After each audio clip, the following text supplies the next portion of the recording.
An average citizen should be concerned about fish barriers because it's impacting the salmon, and the salmon are part of our history, our culture in the Pacific Northwest. The salmon are being fed on by the Orca whales, and that's big in the news right now as well, on how the Puget Sound orcas are affected by the depletion of the salmon. Fish passage barriers are anything that would obstruct the movement of fish upstream or downstream along their natural waterways. So common examples along rivers would be dams. Along streams, the most common example is roads that cross over culverts and the water is restricted to going through a pipe.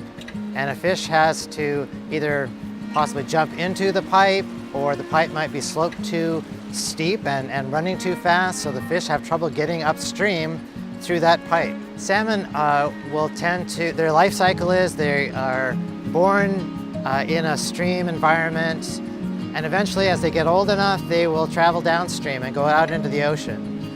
They'll continue to grow and mature, become adults there, and then they'll come back to lay eggs and start the whole cycle all over again. Snohomish County is in the process of inventorying all of our culverts. Currently we have a pretty robust inventory of 300 culverts that we know that are fish barriers on fish streams. We know that number will go up. So an average cost of replacing a fish barrier is about $500,000. They kind of range depending on the site, how deep the fish barrier might be from the roadway surface, how much work is involved in removing that barrier. While Snohomish County has been working on this issue for quite a while, the thing that has really brought more attention is the court order against the state to fix all of their fish barriers. That's really put a lot more attention on this issue for the rest of the counties and other agencies across the state.